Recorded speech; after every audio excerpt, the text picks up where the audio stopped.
Você já parou para pensar o impacto que a alimentação tem na sua vida? O que você coloca no prato pode ser um combustível para uma saúde vibrante ou um gatilho para o desequilíbrio.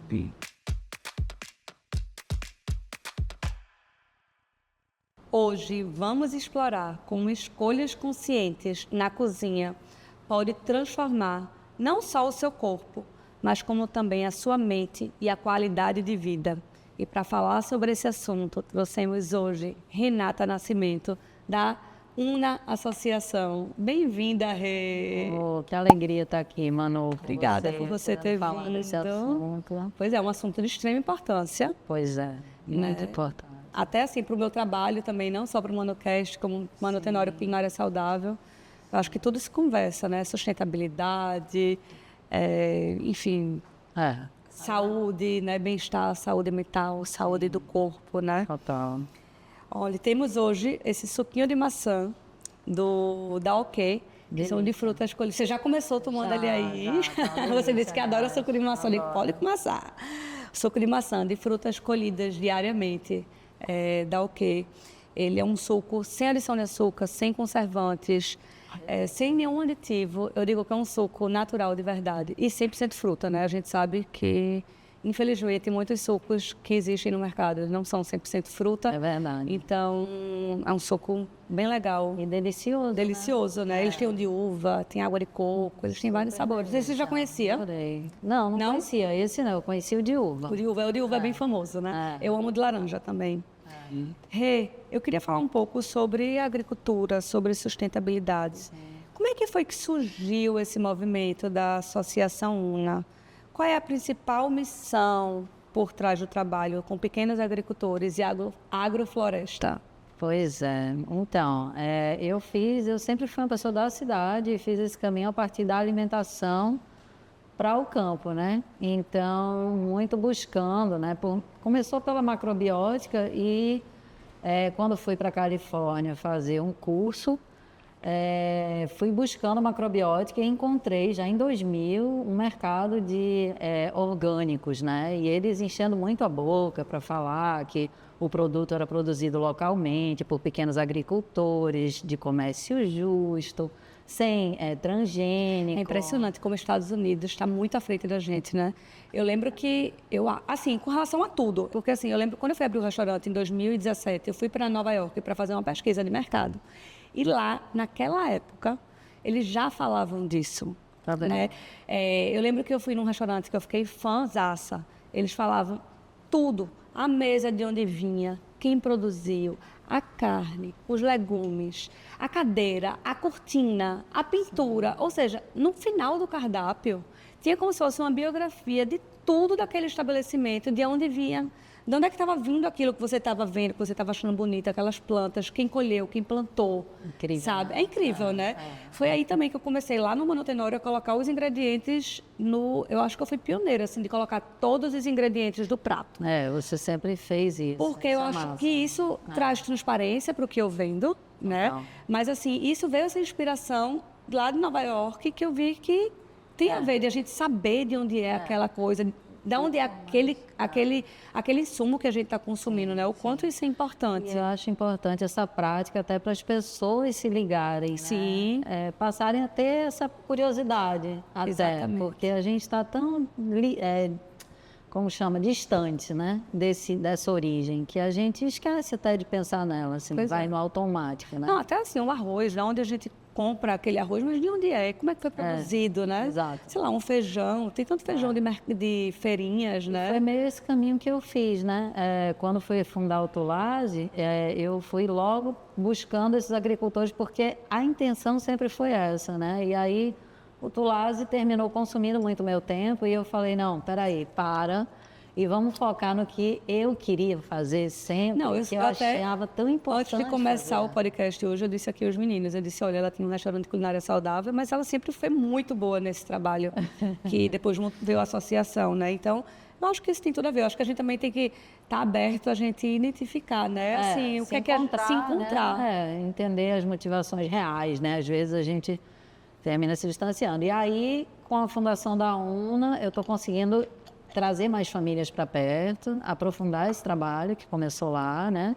De fazer mais agrofloresta, de incluir mais agricultura familiar. O que seria agrofloresta? Explica assim, porque nossos ouvintes, muita gente, é uma coisa que eles não sabem, né? É um assunto novo. É verdade. A agrofloresta ela foi criada, assim, né, sistematizada pelo Ernst Goethe, um suíço alemão que trabalhava com genética e que trouxe essa frase. Ele tem a frase célebre, né, de virada de chave dele, que ele trabalhava exatamente modificando as sementes. Mas ele falou, mas será que a gente não obteria melhores resultados se a gente, em vez de mudar as sementes, a gente não mudasse o ambiente onde a gente está inserindo as sementes? Porque hoje, o que ele estava fazendo na época era mudar as sementes para aguentar os maus tratos a que a gente as submete.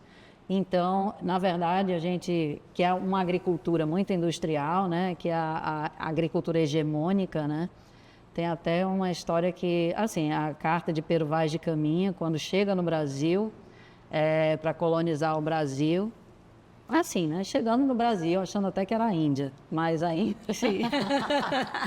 E aí chega e se depara com os índios, né? Os índios que não eram índios, os povos originários, mas enfim. Aí chega e os índios super fortes e tal, e eles disseram, ele escreve isso em carta para Portugal. É um povo super forte, não adianta a gente comer o trigo que a gente comer, a gente não vai ficar igual esse povo. E o mais curioso é que eles não praticam agricultura, sendo que eles praticavam agricultura, uma agricultura altamente integrada à mata. Então, ele não conseguia enxergar a agricultura, porque ele estava trazendo uma agricultura. Então, assim, a verdade é que alimenta a cultura. E a gente termina adotando como país colonizado, colônia de exploração, muito dessa cultura que veio, né, das nossas metrópoles, que não foi uma só, né? Sim. E adotando assim com fome de adotar, né? Porque a gente acha bonito o que vem dos poderosos e tal. Então, essa agricultura hegemônica, ela termina sendo uma agricultura industrial, né? Que não eu vou fazer outra pergunta. O que é agricultura hegemônica? Explica aí para os nossos ouvintes. Legal, legal. A hegemonia é tudo que é supremacia, né? É o que vem... É o que está estabelecido, vamos dizer, a cultura mainstream, né? Tipo, e aí o que acontece é que a gente termina só conhecendo esse tipo de processo de cultivo. As próprias faculdades de engenharia agronômica ensinam a fazer o pacote da Monsanto ou da Bayer, né? Que bota veneno e depois deixa a galera comprar os remédios que a gente faz também, porque tá tudo na mesma página da Bayer. Enfim, sem demonizar nada, sabe, Manu? Mas é que, assim, o paradigma que existe, ele já se mostra insustentável, né? Ele tem degradado o solo. A FAO da ONU, né, que é o braço sobre a alimentação da ONU, fala que a gente, se continuar a fazer essa agricultura hegemônica, industrial, monocultivo, né, que não conversa com a natureza, a gente só tem 60 anos de colheita, não tem solo. A gente esquece que o solo é um organismo vivo e que precisa ser alimentado. Não, e as pessoas acham que... Eu ainda vou entrar nesse assunto, mas é algo que eu acho muito importante. O alimento não tem agrotóxico. Sim, e a terra que ele foi plantada? Porque ele absorve a terra, então automaticamente ele passa para o alimento. Exatamente. Aquele agrotóxico que foi colocado na terra, não é isso? Passa para o alimento, e hoje tem uma pesquisa dizendo que quanto mais vivo seja o solo, maior é a densidade nutricional do alimento. E o que é solo vivo? É um solo de floresta. Por isso que você fala em agrofloresta. Agrofloresta, porque a agrofloresta é essa agricultura super inteligente que foi sistematizada por esse suíço alemão que preferiu sair de mudar as sementes para mudar o ambiente, para construir, criar ambientes mais favoráveis, né? É também uma agricultura de processos, ela não é uma agricultura insumista, como a agricultura industrial. Pega, compra o NPK, poxa, a planta nadando no ar de nitrogênio, a gente vai lá na Rússia, faz uma fábrica de nitrogênio, que até outro dia explodiu, para comprar o nitrogênio, trazer para cá e botar no solo. Por quê? Porque o nitrogênio não está disponível no solo, ele não está biodisponível no solo para as plantas, porque o solo está ácido, porque só tem um tipo de raiz, porque é monocultivo. A gente sabe que para um solo ser vivo, ele precisa ter diversos tipos de raízes que vão conversar e se associar com diversos tipos de micro-organismos. E esses micro-organismos é que vão poder quebrar todos esses nutrientes de que a planta precisa. Então, hoje, a gente come muita fruta bonita, que é só NPK, mas não tem micronutriente. Bonita, vistosa, grandona, e não tem micronutriente. Teve uma época que eu fazia uma campanha no Instagram, até vou voltar, de a gente comprar as frutas feias. Porque, às vezes, até não só no supermercado, não só, sei lá, na frutaria, não só em feirinhas de rua, né? Às vezes a gente escolhe aquela que está mais bonita, mas às vezes a gente nem precisa da mais bonita. A gente pode pegar uma banana mais feia para fazer um bolo, fazer um pão. A gente, enfim, e se a gente começar só a olhar para as mais bonitas e não levar as feias, exatamente. O que é que vai acontecer? Aquilo tudo vai para o lixo. Vai para o lixo. E é isso, a fome está mais associada a esse desperdício de alimento, né? E a questão da comoditização do alimento também, né? Que o alimento, ele agora, por exemplo, o cacau é vinculado lá à balança comercial, a bolsa de valores. Não, surreal. A cana, o cacau, o café, é tudo comoditizado. E quando a gente fala do processo da UNA, a gente fala em descomoditização e descolonização. Pois é, mas é difícil porque a gente, no caso, você está indo de contra ao processo a que hegemonia. existe, né? E a gente precisa dar voz a isso porque é algo muito importante, porque na verdade a gente não pode estar contra, né? A gente criar um outro caminho, um caminho que na verdade você está indo a favor da gente, a favor de todo mundo, até do dono da Monsanto. Mas é verdade. Mas assim, o importante é a gente ter saúde. Não, e as grandes indústrias estão tendo as grandes indústrias estão investindo já pouco nessa coisa da culinária natural, em coisa orgânica. A Coca-Cola, nem gosto de falar isso não, mas assim, a Coca-Cola hoje em dia já tem várias marcas que eles estão trabalhando ligadas à saúde. Então, né? Que fazem parte do grupo. Muita falácia, né? E muita coisa também. Mas isso, por que eles estão investindo nessa parte de culinária saudável? Não é porque eles são bonzinhos, não. É porque eles estão vendo que o consumidor está mudando. Está mudando. E que as pessoas estão preocupadas com a saúde, entendeu? Isso.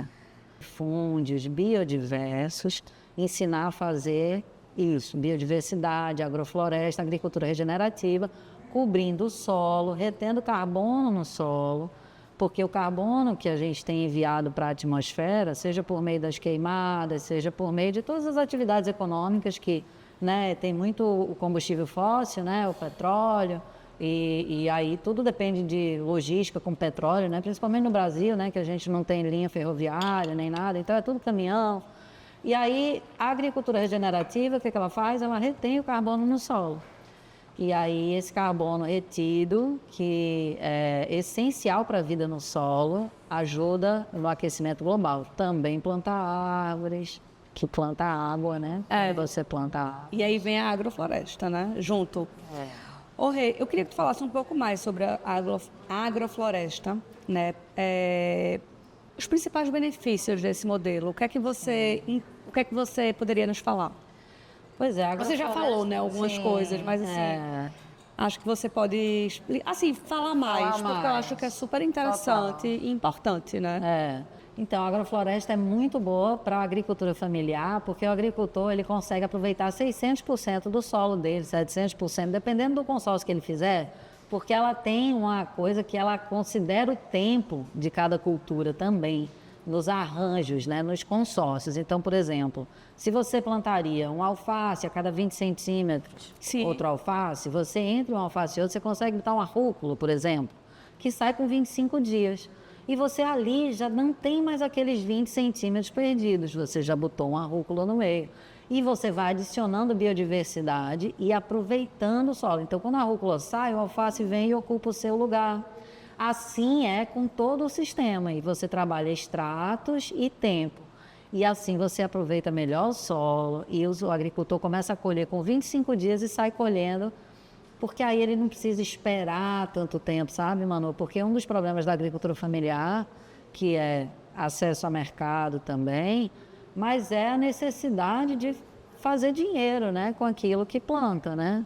aí e colher logo para não ficar, né? Porque senão é o dinheiro lá plantado no solo, né? E ele precisa colher para vender para comer, para também voltar a plantar, né? Enfim, então esse ciclo da agrofloresta é muito bom e adiciona biodiversidade. Então, é isso que eu estava conversando até com o Bé outro dia sobre essa questão da socioeconomia também, né? É uma biosocioeconomia, né, que se constrói quando a gente pensa esses sistemas agroalimentares mais solidários, né, onde você inclui pequenos que não teriam voz e vez no mercado, porque o mercado hegemônico não está preparado mesmo para absorver esse tipo de...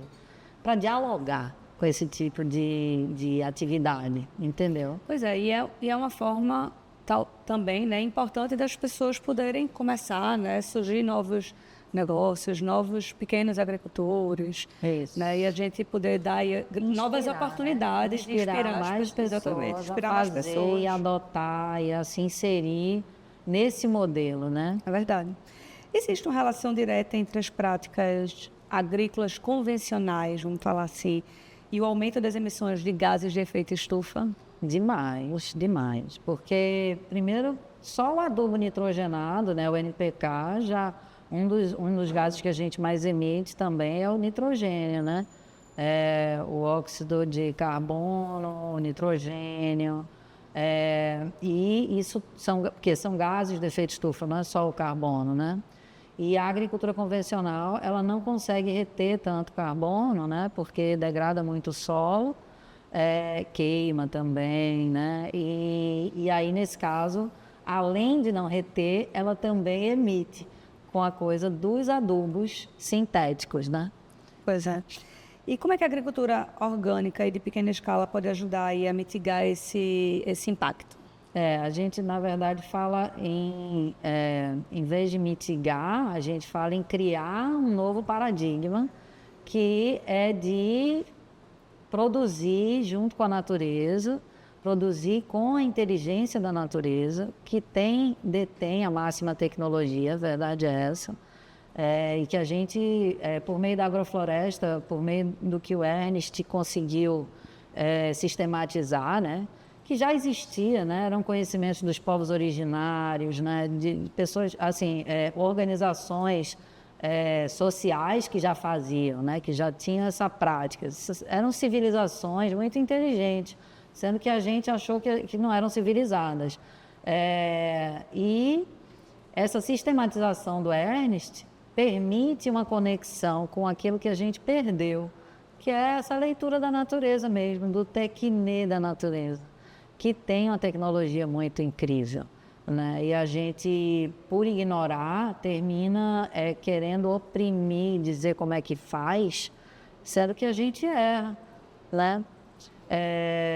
E erra feio o alvo, assim, né? E aí, ameaçando a nossa saúde, ameaçando o nosso bem-estar, ameaçando nossa permanência nesse único planeta que eu conheço, assim. Eu não sei se tem gente aí, eu já vou falar de uns bunkers muito chiques aí que a galera está construindo, para quando tudo colapsar eu vou para lá e pronto, eu construí minha bolha. Mas não vai ter bolha, não vai ter bolha. E o que diferencia um alimento de orgânico para outros tipos de alimento? Quais são os critérios que ele precisa atender? Pois é, a gente tem, né, o que é a agroecologia, né, que é esse guarda-chuva, que é de práticas ecológicas de produzir alimentos, né? E as práticas ecológicas, elas envolvem desde o cuidado com o solo, a biodiversidade, cuidado com o resíduo, né, que você gera também, de não queimar, de separar, de destinar corretamente. Também as relações humanas envolvidas, né, porque o ser humano é parte da natureza, parte do meio ambiente, e dentro da agroecologia a gente tem a lei, que é a lei da norma orgânica brasileira, que cada país tem a sua, certo? Mas basicamente nenhuma permite usar adubo sintético, nem agrotóxico, nem transgênico. Se bem que hoje em dia, assim, por falta, né, por causa da hegemonia tão suprema do mercado dos transgênicos, a gente começa a ter algumas exceções para que, por exemplo, o ovo orgânico possa comer soja transgênica, possa vir de uma galinha que comeu soja transgênica, que é 20% da ração, né, da galinha. Então, E aí, aquele ovo que a gente come, que ele veio da galinha, que comeu a soja transgênica, ele vai ser orgânico? e ele é orgânico, tá dentro da norma orgânica que pode dar os 20% de soja transgênica para ovo, para galinha que vai botar o ovo que vai ser certificado orgânico. Mas o ideal não é, né? O ideal era até que a gente pudesse ter uma independência da soja. Mas aí a norma orgânica, ela tem uma série de parâmetros e principalmente para garantir a rastreabilidade, porque assim, eu posso plantar, ser agroecológica e plantar e não ter a norma, e não ter o selo, aquele selozinho orgânico muito. Brasil. Acontece muito, porque o selo é caro. É caro, a gente vai falar sobre isso também. O selo é caro. E assim, aí o que acontece também, né? A coisa da rastreabilidade. O agricultor ele tem que aprender a fazer alguns controles, né? E quem vende também tem que fazer esses controles. E o lugar onde esse produto chega, por onde ele é transportado e tudo, também tem que estar dentro dos parâmetros da norma. Para quê? Para não haver contaminação e tal. E também para quando o auditor for verificar, poder verificar que o produto saiu daqui e veio para lá. A rastreabilidade, né? A dita rastreabilidade, que é essencial para a norma orgânica. Apesar do crescimento anual de 20% na produção de orgânicos, isso não tem suprido 20% anual, né? Isso não tem suprido a demanda, né? Porque a demanda está sendo muito maior do que essa oferta. Quais são os principais desafios enfrentados pelos agricultores para expandir essa produção, para chegar a mais de 20%? Pois é, menina, a gente não sabe qual é o problema, na verdade, né? A gente, assim, diz que tem demanda, mas a demanda não consegue acessar o produto e o produto não consegue acessar a demanda, porque falta um mercado que dialogue com essa atividade, com essa forma. Tá entendendo, mano? Assim, vamos dizer, se eu for um grande produtor, eu tenho os varejos, que tem já lá a sua política, né? Os grandes varejos, e é uma política bem difícil para o pequeno agricultor, porque compromete muito o capital do agricultor, porque paga com muito tempo, né? Demora muito a pagar a colheita, não tem algumas tolerâncias, tem umas cláusulas contratuais bem difíceis, assim. Aí a gente não tem mercado, a verdade é que a gente não tem mercado. O mercado não existe. Então, o pequeno agricultor, o que a UNA faz? A gente ajuda o pequeno agricultor, primeiro, ensina a fazer agrofloresta, né? Assim, porque o agricultor, ele já faz um pouco de agroecologia, mas ele está muito dentro de um parâmetro que termina sendo parecido com a agricultura convencional, sendo que sem usar os venenos, os adubos. Mas precisa mais do que isso, porque senão fica insustentável. Para você não ter praga, você tem que ter biodiversidade, você tem que ter um solo rico. A praga na agrofloresta, na agricultura regenerativa, ela, na verdade, é um sintoma de uma dor, de uma carência, de uma falta. Então, quando a praga vem, a gente diz que ela está, na verdade, avisando a gente. Olha, está faltando aqui, está faltando você fazer isso, fazer aquilo. Então, tem que saber ler as pragas. Interessante, né? Muito. Então, se você dá algum tipo de praga lá naquela produção daquele pequeno agricultor, ele vai ver qual é a praga e ele vai saber o que é que ele deveria plantar ali para combater aquela praga. Ou que manejos fazer. Às vezes é falta de poda, às vezes é falta de cobertura de solo, às vezes é falta de consórcio mesmo, de biodiversidade. Ou porque está na sombra e era para estar no sol, por não estar respeitando a estratificação, né? Porque a estratificação é a necessidade de luz da planta. Interessante. Né? E aí a gente faz isso e faz essa conexão com o mercado, né? Então hoje a UNA está conseguindo comercializar para algumas lojas em Recife e fazendo esse delivery para as pessoas físicas, alguns restaurantes. Quais são as lojas que vocês já estão fornecendo? Tem o nosso Green Market, tem a Quitanda Orgânicos, a Organo iniciou e a gente vai retomar agora. E estamos aí para expandir esse processo, porque a gente sabe que é difícil conseguir conversar com o agricultor para, organizar essa produção.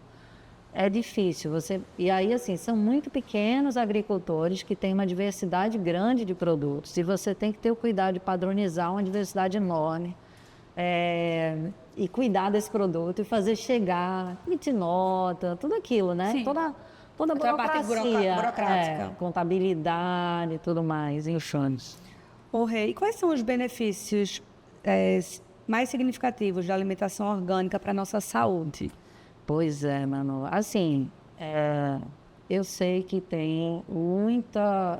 assim, não tem nada provado, né, em relação à questão dos cânceres, Mas a gente sabe que tem a ver, né? Eu digo assim, minha gente, tem tanto câncer aparecendo no mundo, assim, né? Vocês acham que eu quero? Lógico que essa alimentação é industrializada. Tem alimentação industrializada, os ultraprocessados, que são... É porque ultraprocessados até esqueço.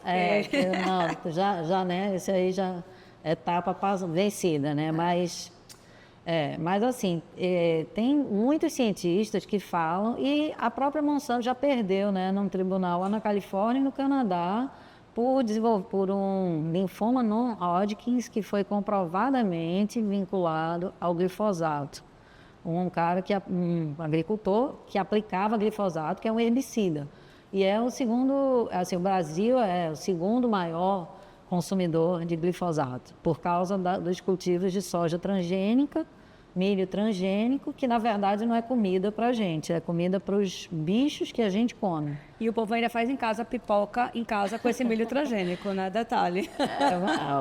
A pipoca é ainda o menos, porque está na carne que a gente come, está na galinha que a gente come. Quer dizer, eu não como mais carne, mas muita gente come, né? E aí é uma carne que quando você vai ver o valor da carne orgânica é muito caro. É caríssimo. É caríssimo, é muito difícil também, porque você tem que ter uma densidade demográfica de bicho muito menor, tem que ter todo Você virou vegetariana? Eu virei vegetariana, assim, flexitariana, né? Porque... Faz quanto tempo? Olha, já voltei algumas vezes, mas da última vez para cá, uns 3 anos. E aí entra assim, peixe entra, mas... Tem gente que em inglês fala pescatarian, né? Pescetariana. Pescetariana, algo assim, mas né? Rê, a certificação orgânica é um processo bem complexo, né? Como que esses pequenos agricultores podem superar os desafios financeiros e burocráticos para obtê-lo? Eu sei que você ajuda com relação a isso, mas como é que funciona? Pois é, o Tulase, a gente fez 5 anos de certificação orgânica por auditoria, pelo IBD e pela Ecocept, né? De grupo. E eu tive que desenvolver um sistema de controle interno para o grupo, que é um manual operacional do grupo. E aí, depois, eu descobri um sistema muito mais inteligente, muito mais interessante, assim, que empodera muito mais o agricultor, que é o sistema participativo de garantia. Por quê? Porque eu fui conhecer algumas organizações sociais, né? Associações como a UNA, sendo que mais antigas e que já têm o sistema participativo credenciado junto ao Ministério da Agricultura. E o sistema participativo é um sistema mesmo, então você vai ter grupos que se visitam, mas é um sistema muito interessante porque facilita muito essa troca de conhecimento, né? Que é um dos problemas, assim, porque... você termina tendo assim, a agricultura familiar, eles terminam ficando muito isolados, né? E assim, só de trazer Namastê, os 8 anos que a gente trouxe para lá, para dentro dos sítios, Namastê, que é nosso nome do meio, é nosso sócio benemérito, é nosso professor de agrofloresta, mas como uma pessoa de inspiração mesmo, de referência, né, nessas práticas de agricultura regenerativa tão inteligentes e tão maravilhosas, e que a gente tem passado para eles e eles têm curtido assim, o resultado. E aí, pela sistema participativa, a gente consegue fazer a troca de conhecimento, credenciar no mapa e obter o selo orgânico. E aí o primeiro ano é super caro, porque aí tem muito estatuto para registrar, o estatuto fica grande, porque você tem que incluir a norma toda dentro. Cartório cobra por página, aí tome dinheiro. Mas aí depois do 2º ano em diante, né? E aí não vai aumentando conforme o custo, conforme a quantidade de famílias feito na auditoria. Não. Você tem um custo que é o de fazer aquele estatuto. E depois todo ano tem as assembleias mesmo. Funciona como uma associação, sabe?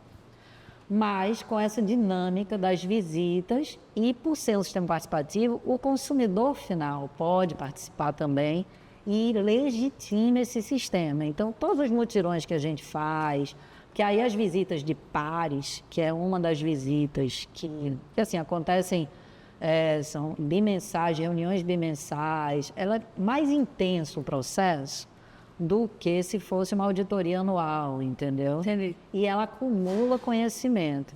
E aí, quando a gente vai para essas associações, como a Rede Borborema de Agroecologia, por exemplo, que vende o algodão orgânico para Veja Shoes, não sei se já ouviu falar do sapato verde. Sim. Então, esse tipo de modelo agroalimentar, né, que produz matéria-prima, que produz comida, a matéria-prima, o algodão orgânico, e que vende para uma grande empresa que tem o interesse em saber, inclusive, que tipo de consórcio eles plantam para que aquela matéria-prima saia como deve sair e não só, ela não falte. Porque a gente sabe que se a gente degrada muito, vai faltar. E aí eu vi isso acontecer na Rede Borborema e fiquei assim, apaixonada. Eu falei, não, peraí, o caminho tem que ser esse. O caminho está errado, esse da auditoria e tal, para a agricultura familiar. Se eu fosse um grande latifúndio, plantador de abacaxi, vamos dizer, aí pode ser, entendeu? Porque eu sozinha. Mas assim, quando você vai falar de agricultor familiar, você tem que criar essa rede que dá resiliência, não só ambiental, mas também economicamente, socialmente. E aí essa troca de conhecimento de semente, de práticas, as visitas, os mutirões, porque nos mutirões uns ajudam os outros a plantar, que é bárvaro-se.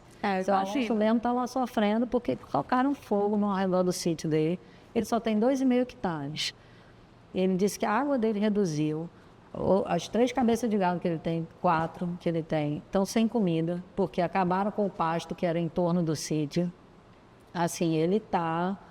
Vocês têm quantas famílias, assim, Rê, que abastecem, assim, ou que fazem parte da UNA, né? Associadas dentro do estatuto temos 6 e temos mais 7 entrando agora esse ano. Nessa Então, próxima assembleia. essa demanda, então, vai aumentar aí bastante, né? Vai, é muito trabalho. Essa oferta. Essa oferta aumenta, mas graças a Deus tem crescido também a procura, né? E a gente é muito grata a todo mundo que tem ajudado a manter esse trabalho, assim, porque é necessário, sabe? É necessário. E a gente quer ver muitos desses trabalhos, desse tipo de trabalho acontecer, sabe? E aí, quando dá bom, outros vêm, né, também, assim. Se animam, né? Se inspiram, se animam e tomam gosto e vão, né, também. A gente tem esse kiwi aqui, tá? Que legal. É do Grupo Frutaria, aquele kiwi amarelo, né? O australiano que chama. Ele é amarelo. Fica à vontade, pode se servir. Esse kiwi é uma delícia. Legal. A frutaria também tem aquela seleção de vegetais orgânicos, né, nas lojas. Não é tão grande, mas existe. E Total. são bons. A gente quer Você até poderia tentar fornecer lá. Eu vou lá. Tem contato de alguém? Eu vou lá conversar com ela. Mas porque, assim, eu acho que existe a demanda, sabe? E às vezes, quando tá num lugar fácil, a pessoa... se eu for no supermercado, quase nunca vou, tá? Mas quando eu vou, se eu vejo que tem o orgânico, eu dou prioridade para o orgânico. Entendeu? Então, acho que se a gente aumenta a oferta nos supermercados e nos mercados locais, vai aumentar esse consumo. Né? E é uma coisa, né? Assim, você vê que muitos orgânicos que chegam nos mercados, eles ficam muito caros. Por quê? Porque, de maneira geral, não se consegue uma produção local organizada para atender esses mercados. Então, muita coisa, às vezes, sai de Petrolina, vai para São Paulo e volta para Recife. Aí você imagina, frete, ICMS, fronteira, tudinho, para chegar aqui, para a gente consumir, caríssimo. E outra, eu noto que a seleção de orgânicos da frutaria, por exemplo, que ele é nosso patrocinador já há bastante tempo, é certificado. Né? Porque assim, as empresas não podem trabalhar com aquele orgânico que não tem o selo e que não garante ao consumidor. Né? E assim, com certeza, muitas vezes o dele pode vir de fora, então por que não comprar aqui, né, de um fornecedor local? A UNA, ela, por esse processo participativo, está em processo de certificação, sabe, Manu? A gente não tem o selo ainda, Mas a gente vende num preço tão bom que é mais competitivo até do que um convencional, sendo que já sem os adubos e sem os agrotóxicos e sustentando esse processo de certificação dessa O de vocês ainda vem com a fotinha do produtor? Vem ainda? Não, a gente eu agora tá amava fazendo, isso, sabia? porque você se sente parte daquilo, assim, próximo, né? A gente bota nos nossos posts, tem no nosso Instagram. Ô, Rê, como é que a gente pode incentivar mais pessoas a adotar essa alimentação orgânica e apoiar também essa agricultura familiar, que é tão importante? Eu acho que consumindo, falando, indicando e participando, indo lá nos mutirões, conhecer. Como é que são esses mutirões? Então, agora dia 8 a gente vai fazer o próximo, é um domingo, das 7 ao meio-dia. Não dá para fazer farra no sábado, então, senão vai chegar lá morto. Mas assim, é maravilhoso, porque você planta junto. Aí antes eu vou, né, escolho com o seu Alonso uma área, a gente desenha um sistemazinho, aí faz a pré-produção, né, pega as mudas, as sementes, eu consigo algumas sementes. A gente está pensando em ter um foco em mandioca e milho para beneficiar, tanto porque apareceu gente querendo comprar milho orgânico, crioulo também, né? Que é um milho nativo, não transgênico. Esse eu não conheço. O milho, na verdade, é uma semente que não passou por modificação genética em laboratório nenhuma, que foi selecionada por gerações e gerações de agricultor por serem mais, vamos dizer, resilientes, né? Por darem milhos melhores. Então, vão sendo selecionadas e depois a gente vai fazendo essa troca de semente entre agricultores. E aí existem os bancos de sementes, que a gente está criando o nosso também, para manter as sementes crioulas, porque as sementes crioulas são representativas de uma história, né? Verdade. Qual é a sua visão para o futuro da agricultura orgânica do Brasil? Rapaz, eu acho que a agricultura orgânica ela tem que ser regenerativa. Tem que vir de minifúndios e organizar minifúndios e tem que estar vinculada a grandes empresas que possam comprar, por exemplo, como para mim, eu acho que o modelo ideal é esse da Rede Borborema, da ASAP também, que é a Articulação do Semiárido de Pernambuco, que é lá de Serra Talhada. E aí, pronto, a Farfarm, que fez agora em 3 biomas, até um engenheiro agrônomo que fez curso com a gente lá em Seu Alonso, com o Namastê, Alexandre Caíque, que é maravilhoso, que é o engenheiro agrônomo da Farfarm, que implantou 100 sistemas agroflorestais para produção de algodão orgânico, sendo que consorciado com alimento e outras culturas que vão estar ali, por exemplo, porque você tem madeira que você planta na agrofloresta para que os filhos tenham uma poupança. Madeiras que vão ficar aí 25, 30 anos no sistema, mas que são para colher madeira, como uma poupança mesmo para o agricultor. Então você vai ter culturas de ciclo curto, o algodão que é para comer, né, e para vender, o algodão que é a matéria-prima, que é comprada uma vez por ano, colhe, vende. Demora quanto tempo para colher o algodão? Tem ideia? Rapaz, eu nunca plantei algodão, eu nunca acompanhei um ciclo de algodão. Tem ideia? Mas é curto. É curto? É curto, não deve ser mais de, sei lá, 180 dias, eu imagino. Eu posso estar dizendo besteira. Mais por ser um... E vocês promovem esses cursos, né, de agrofloresta, com Namastê, como é que é? Conta pra gente. Então, são maravilhosos os cursos. Eles assim, acontecem de quanto tempo? Quando era Tulase, né, a gente trazia Namastê e vendia o curso para fora. Ele mora no Paraná e em Santa Catarina, ele mora em 2 casas.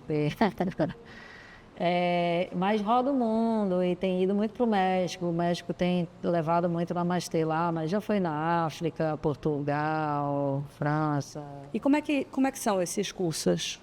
São cursos onde a gente, junto com o agricultor, planeja um SAF, implanta um SAF, um sistema agroflorestal, né, com foco em alguma coisa que o agricultor queira. Na verdade, antes do Namastê vir, já pensa esse SAF com o agricultor e quando o Namastê chega, já estamos lá com as mudas, as sementes, as coisas. A gente só faz pensar como melhor organizar isso E o que mais, né? Que aí ele sempre vai ter alguma ideia maravilhosa, assim, de o que fazer mais. Podas também, podas, principalmente se o Alonso tem muita fruteira, assim, convivendo com as hortas, as podas são essenciais, porque a poda rebrota, né? Regenera, como é que chama? Aí faltou a palavra. Mas é como se regenerasse mesmo, né? As podas comunicam rejuvenescimento do sistema. Para você poda para ele rejuvenescer. Essa semana eu podei minha roça do deserto todinha. Pois é. Aí Mas é impressionante. Brota e fica linda de novo. E assim, porque senescência, né? Que é essa comunicação de senescência, estagna o sistema. Então a gente tem que estar sempre podando, cobrindo o solo. Que a agrofloresta imita um pouco esse movimento, imita realmente, na verdade, esse movimento da floresta, que é de abrir clareiras e depois subir de novo. E depois abre clareiras, naturalmente as árvores caem, né? E viram adubo. A gente, Namastê, que fala muito, bate muito em cima da tecla dessa coisa do apego, né? Não vou podar essa árvore tão linda e tal. Que também passa muito por essa lógica de tanto ter o ser humano se excluído da natureza, né? Então você vai ter as APPs, né? As áreas de proteção permanente, que são intocadas, quase um museu. E por quê? Porque a gente tem que garantir que vai sobrar alguma árvore no mundo, porque se depender da gente. Mas, se a gente não fizesse isso, de degradar tudo, a gente poderia estar convivendo com as árvores, podando, derrubando e plantando. É plantar muita árvore para podar muita árvore. Esse é o lema, né? É verdade. Podar chega a dói meu coração. Né? É porque eu sou louca das plantas, né? Que bom. Tem dia lá em casa, quando eu vou fazer as podas, eu fico, ai meu Deus, tem que fazer, mas assim, não queria. Pois eu adoro podar, menino, e depois que você aprende, a poda é um diálogo, aí vira uma relação poética com aquele ser planta que está ali na sua frente. Se você agarra com ele, ele vai, aí vai começando a ver a luz entrar. É muito bonito, muito gostoso.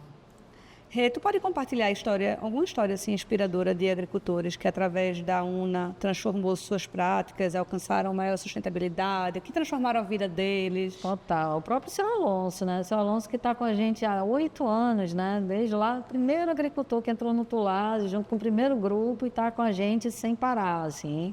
Apaixonado por agrofloresta, e diz que a vazão do poço dele dobrou depois que ele começou a plantar mais árvores. Passado. Que a gente chegou a fazer assim, logo no início, até pela certificação orgânica também. Tem que aumentar a biodiversidade, o auditor, né? O auditor do IBD, Júlio César até na época falou, tem que aumentar a biodiversidade. Aí fomos lá, trouxemos 50 AIP, tudo árvore da Mata Atlântica, e plantamos. Mas aí não só. Todo ano Namastê vindo e plantando árvore, plantando todo tipo de árvore. Entra o Guapuruvu, que ele nunca tinha visto, é uma árvore emergente, que cresce super rápido, é linda. E aí não tinha, né? Não tinha muitas árvores emergentes assim no sítio dele. Tinha, enfim, emergentes assim que crescem. Sim, muito, que crescem rápido, muito. E crescem rápido e muito. E ele se apaixonou por isso. Implantou energia solar no sítio dele. Ai, que lindo.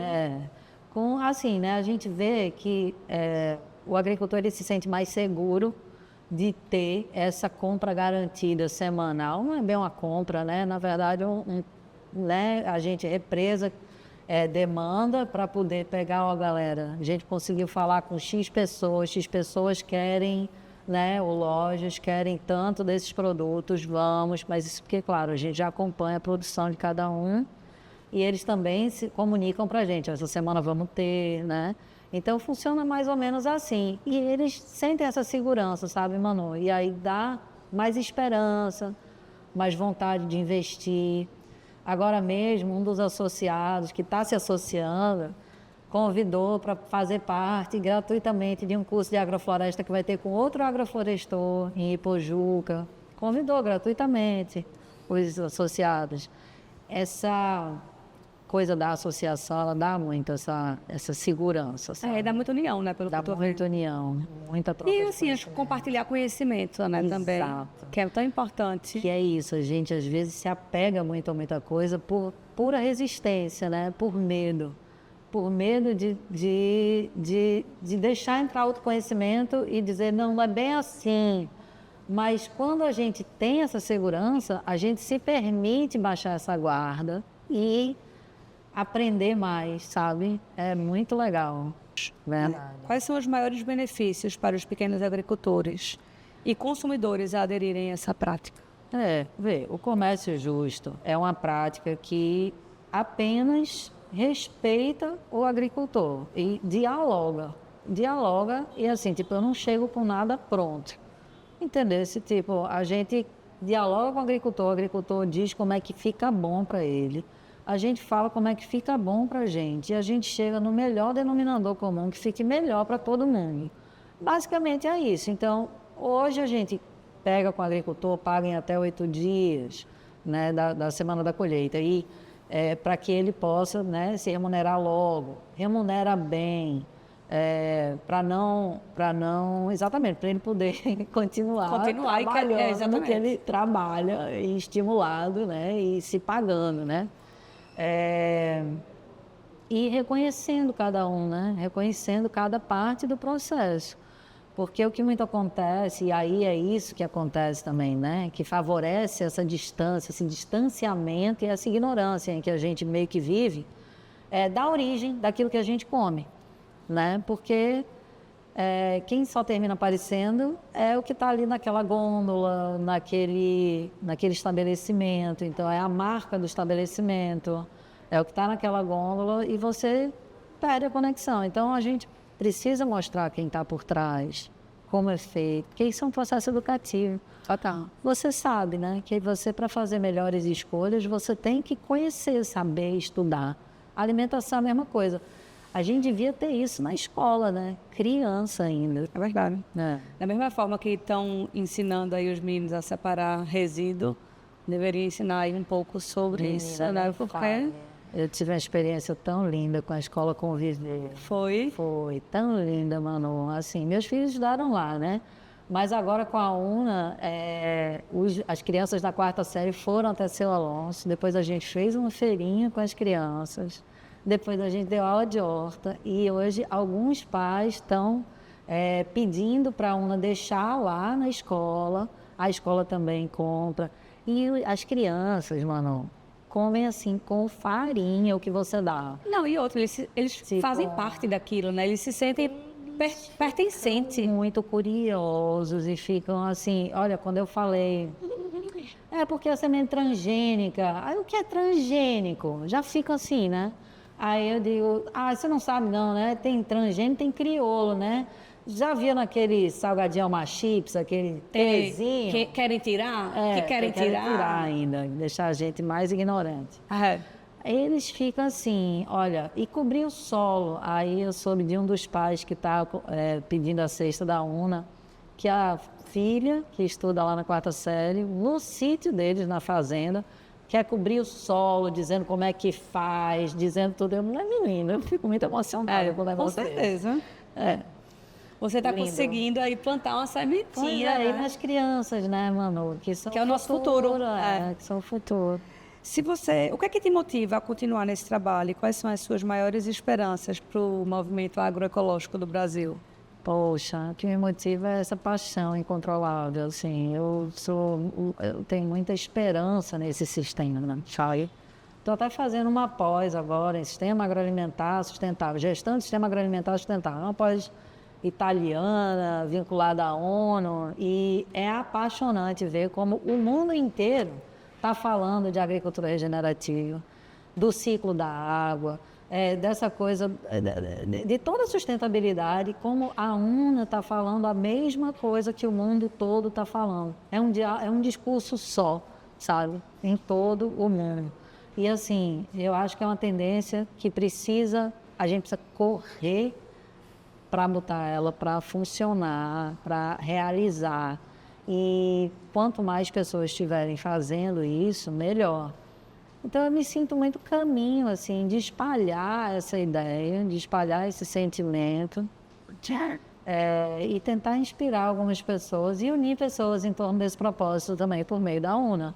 Verdade. Isso Que está acontecendo. é bem importante, né? Está acontecendo, está sendo bem-vindo. Rê, se você pudesse deixar uma mensagem para quem deseja adotar um estilo de vida mais sustentável, mais saudável, apoiar a agricultura familiar, qual seria esse recado? Que a alimentação da gente começa no solo. A alimentação da gente começa lá no solo, como ele é tratado, como ele é alimentado. E que tem até esse cara, esse inglês, né? Dan Kittredge, que está criando um app para você. Porque você pode falar, a gente é tudo apegado a esse negócio de selo, mas isso não quer dizer nada. O que quer dizer real é o solo vivo que vai dar a densidade nutricional do seu alimento. Então, se conecte com essa origem, sabe? Estude essa origem, entenda e se nutra disso. Porque o alimento, ele não é só isso aqui, ele tem uma história que nutre a gente desse conhecimento.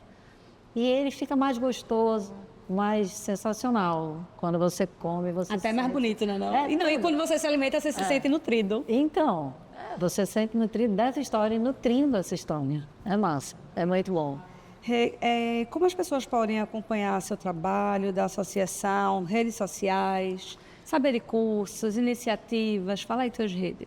Eu, assim, eu tenho conseguido alimentar o Instagram diariamente, assim, pelo menos, ou quase diariamente. Então, lá tem sempre tudo, né? Então, é União Namastê de Agroecologia UNA, eu acho que é isso. Pior que eu não sei aí o arroba, mas é eu isso coloco, aí. eu coloco. E aí tem os WhatsApps e celular, né, que eu falo. Pode falar. Tem o nosso WhatsApp, que hoje é por onde a gente tem realmente comercializado, a gente bota lá num catálogo, é o 992577558, que é onde tem o catálogo, a pessoa vai lá, escolhe, manda Pessoa pedido. física pode pedir. Todo mundo. Perfeito. E aí, pessoa jurídica, a gente faz uma tabela diferenciada para que ele possa botar sua margem também, para estimular esse pessoal a botar nas suas gôndolas. É verdade. E a gente sabe, muito né? importante. Eu tive Tulás e eu sei a dor do varejista com esse tipo de alimentos. É fogo. É fogo. Mas assim, temos aí, por exemplo, o nosso Green Market, a Quitanda, a Organo também, que está reiniciando aí agora. Muito, vamos dizer assim, solidários com o processo, porque é preciso, sabe, essa noção de economia solidária, do aprendizado mútuo, a lidar com esse produto e a lidar com essa cadeia mesmo, porque é uma cadeia muito ainda em constituição e formação, um bebê, digamos assim. Um bebê que vai crescer e vai, Claro, se Deus quiser, por né? muitos bebês como esse. Rê, obrigada por ter vindo. Obrigada. Eu adorei sua Eu que presença. agradeço. Gostaria de pedir para vocês curtir o episódio, compartilhar. Gente, é de extrema importância esse conteúdo, de a gente saber de onde vem o alimento, do que é que a gente está se nutrindo. Não só o alimento, mas aquela história. Nutrindo aquela família, né, que você está comprando dela também. Saber de onde vem, o que vocês consomem em casa. E, infelizmente, é isso que termina adoecendo as pessoas, né? A quantidade de industrializados, embutidos. Então, o recado que eu tenho para dar é assim, cuidem da sua saúde. Até o próximo episódio. Tchau!